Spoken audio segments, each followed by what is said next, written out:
Hello friends, hope you are all doing fine. So today in this video I am going to give you a demo, a very quick introduction to Google's ADK agent development kit integrated with MCP server, and finally I'll also demonstrate you the A2A client. It is just a quick demonstration and I'll referring to this link, and I'll provide you the link in the comment in the video description in fact. So and we'll go through this quickly and use this code base that has been provided in this code labs. So this is the architecture for the use case which I'm going to demo, and you can find these codes on the GitHub as well. So I have also referred to the code from that GitHub, so you can also take the code from there. So this is the diagram. So we will have we'll have a agent, a Google ADK agent, a very simple agent which we will call it as a currency agent, and there will be an MCP server, and that MCP server will actually use a REST API,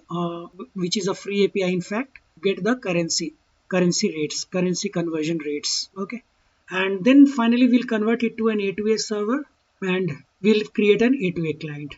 Now, so if we come to this code labs link, so you see over here this same architecture diagram that I was referring to. Actually, this is the one which I have opened it here. So you need to do some installation. Okay, so you have to install the dependencies. So when you come and click on this installation link, so you get the GitHub repository address over here. So what I will do is I'll just copy this part. I'll just open it, and here just open pipe.project.ml, and these are the dependencies which you need to install. So I've already installed the dependencies. So either you can use UV or you can use pip install, whatever package manager or dependency management tool you want to use. So A2A SDK is for A2A. So the most important library for creating an ADK agent is Google ADK. Okay, so I've installed all these. Okay, so now let me open the VS code. First I will start up the MCP server. So I already have the code prepared, so that saves us time. So in this server.py I have these codes for the MCP. So I'll just quickly go through it. It's very simple and straightforward. So before that, let me show you which API we are using over here. So this is the API. If you try to open the link,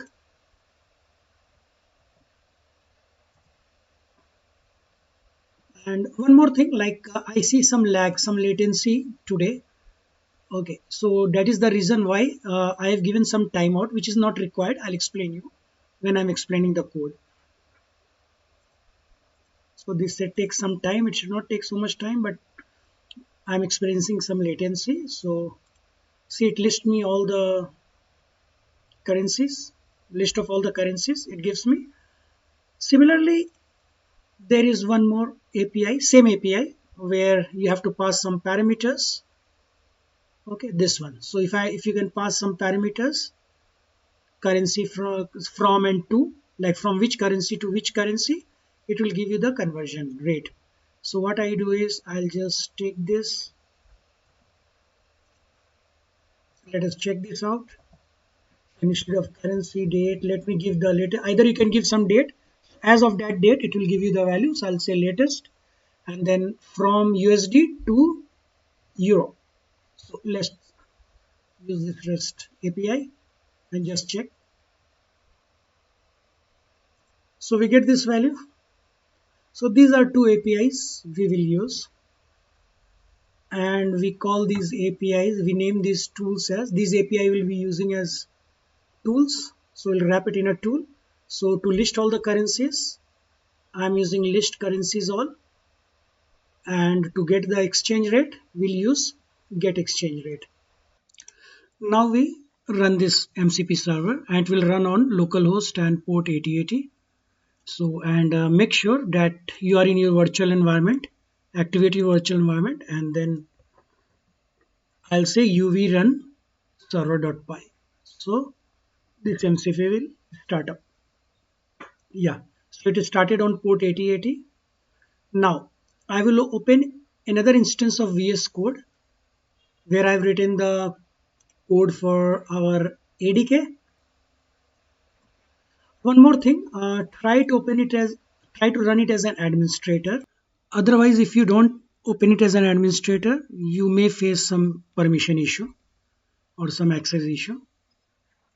So now we opened it as an administrator and I've already taken this code. So this code is nothing but the same code which we see over here on this site.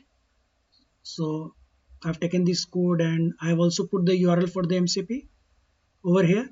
So same code you will see here. So after importing all the dependencies, the important dependencies, we are giving a system instruction that you are a specialized assistant for currency conversion. Your sole purpose is to use the get exchange rate tool to answer the question about currency exchange rates. If the user asks about anything other than the currency conversion exchange rates, politely state that you cannot help with that topic and can only assist with currency related queries. Do not attempt to answer unrelated questions or use tools for other purpose. And I've also added a list currency tool as well, which is not mentioned over here, but anyway, it will determine from the doc string. But in the system instruction, you can mention that as well. And these are the logs which we require. And then we are declaring a variable called root underscore agent, and that will use LLM agent.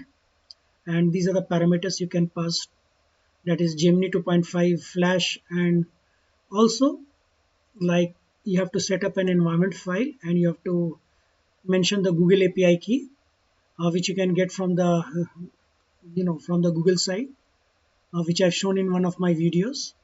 So you create a key from there. So I'll invoke this key after I record this video. So this is the key I am using, and here in the LLM agent you have to mention which model you want to use. Okay, and give it some name. So here the name is currency agent. You have to give the description, an agent that can help with currency conversions. So give all these descriptions, name, everything, as much explainable as possible. It should be very crisp and clear, because when we convert to A2A, so the agent card will be generated based on these. So it is always a good practice that you give a very clear cut descriptions and name. And the other parameters are as well, which are optional. So instruction is the system instruction which we have given over here, and then you have to provide it a tool. So if you are providing it as an MCP tool set, then you can mention it in this format. So this I'm trying to read from the environment variable, but if the environment variable doesn't exist, by default it will take this value, which is the actual value of the URL of the MCP that we are already running. We already started this MCP, right? Okay, now we can run this. So I will activate the virtual environment and then I will run it. So there are different ways to run this ADK. So first we'll see the ADK web. So it will run as a web. So issue this command and it will start up. So for the first time, it may take some time to start up, though it started up fast for me because already I've run it. Okay, so it has started up. Now let's open this. Let me close the other windows. Okay, so here this is the interface. So here you get the list of all agents. Since we have created only one agent, so only that agent will come. But if you are creating multiple agents, you'll get the list of all the agents and you can test your agent over here, and it will give you all the traces, events, state, artifacts, sessions, and eval also you can have over here. So let me ask a question. I'll say list all the currencies. Okay, so it shows me which tool it is calling to achieve this. So list currencies all is the tool, the MCP tool.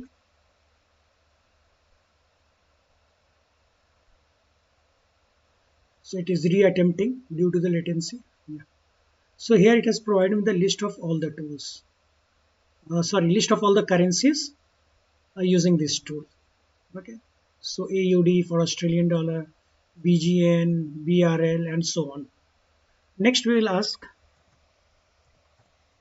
convert in USD to INR, which is from US dollar to Indian rupees.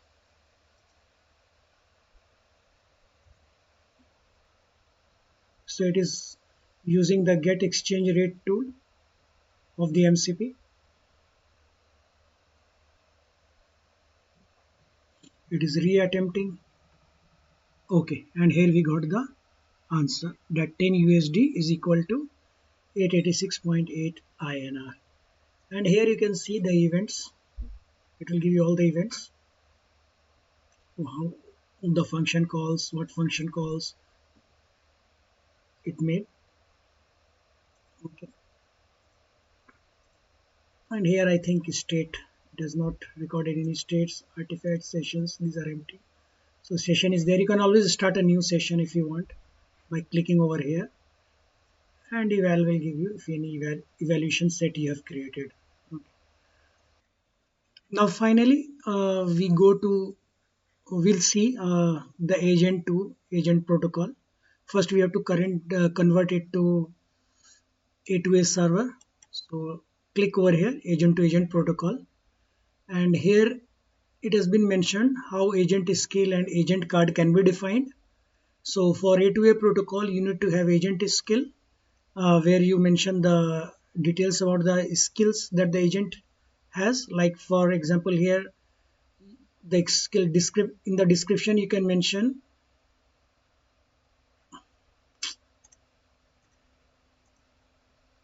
Now we will convert our agent to A2A server. So click on this agent to agent protocol link, and here we see agent skill and agent card. So agent card will contain the skills. So every agent uh, to comply with the A2A protocol needs to have an agent card. An agent card will have name, description, URL of this agent, where this agent is hosted so that it can be discovered. These are all for discovery purpose.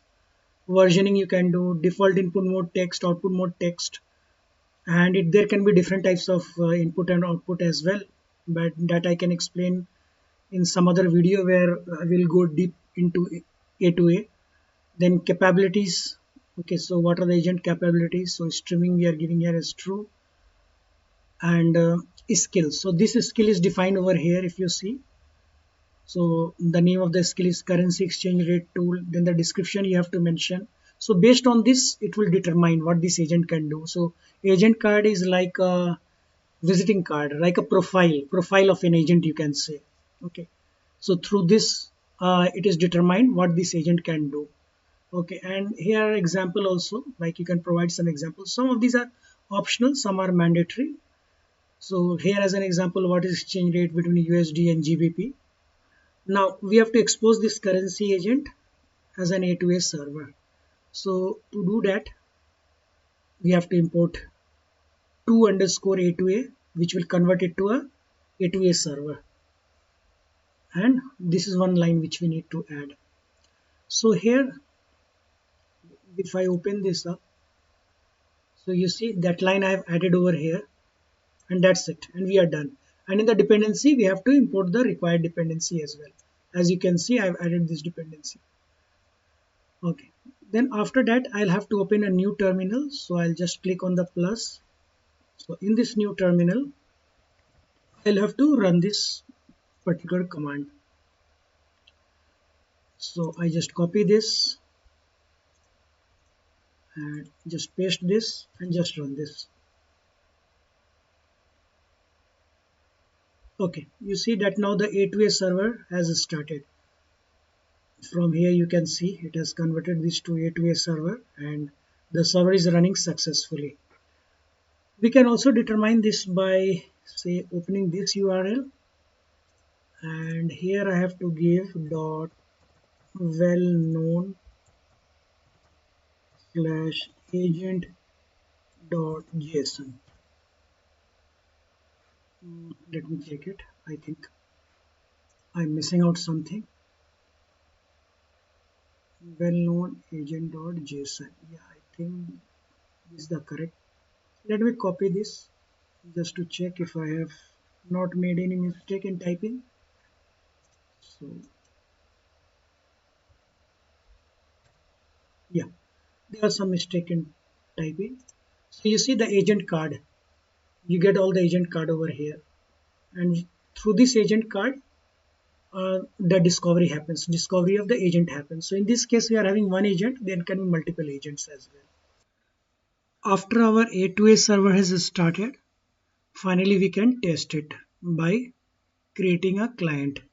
So here, if you scroll down, you have this test client .py where the code is given. So you can copy this entire code and paste it. So this is the test client. So here I've pasted the code, the entire code. So I can take the complete code from their GitHub repository, the repository which we are referring to. So I'll get this complete code.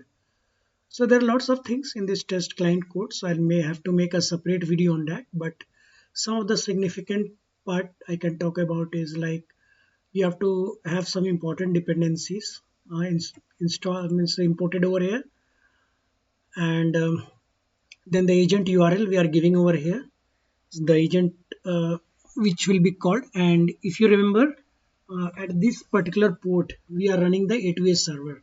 We are already running this A2A server. Okay, then there is a method called create send message payload where you create the message structure, the payload.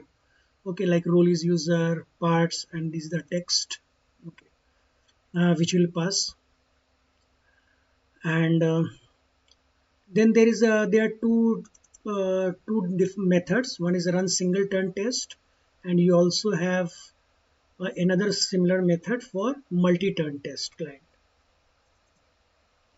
Okay, so these will be called. And finally there is a main function, and here you can just put your logger, like which would indicate that yes, it is connecting to the agent at this following URL. And agent card, you can resolve the agent card. So this, using the resolver, you can get the agent card, and it will say connection successful once this client is instantiated into a client. Otherwise it will throw an exception, and then finally you have to run this main function. So you have run this main function by wrapping it with async IO. Okay, now one more thing I wanted to highlight over here. In the original code you will not get this. There is a default timeout, but I have given a greater timeout, a timeout of a greater value, say 120 seconds, because I am facing some latency. If you also face the latency, then increase the timeout. Otherwise it will show a timeout error. Okay, so I'll start one more terminal. So see, I have stopped the previous terminal. Only I'm running the A2A server terminal. That is only required. Now I click on this plus. I go to this document, this document link, and here we get the code to run. It is a simple UV run command we have to give for the test client.py. So just copy this, paste this, and we hit enter. So see, the connection is successful. So it is processing the singleton request. Let me maximize it. Okay, so now it processed the multi-turn request, and the request is complete. And you can see, like, it has fetched all the details. So all the response has come. Okay, so you can try with different inputs, and you'll get the result. So there are lots of things out here, like it will generate message ID, context ID, artifact ID. So these are all required when we create an complete A2A application. So there can be lots many agents. So a session needs to be managed. Then you need to have observability in place, eval in place. So for all those things, these informations are required. So this is it. So I hope this video was very informative for you, and thank you for watching, and I'll come up with more videos. Thank you very much. Bye bye.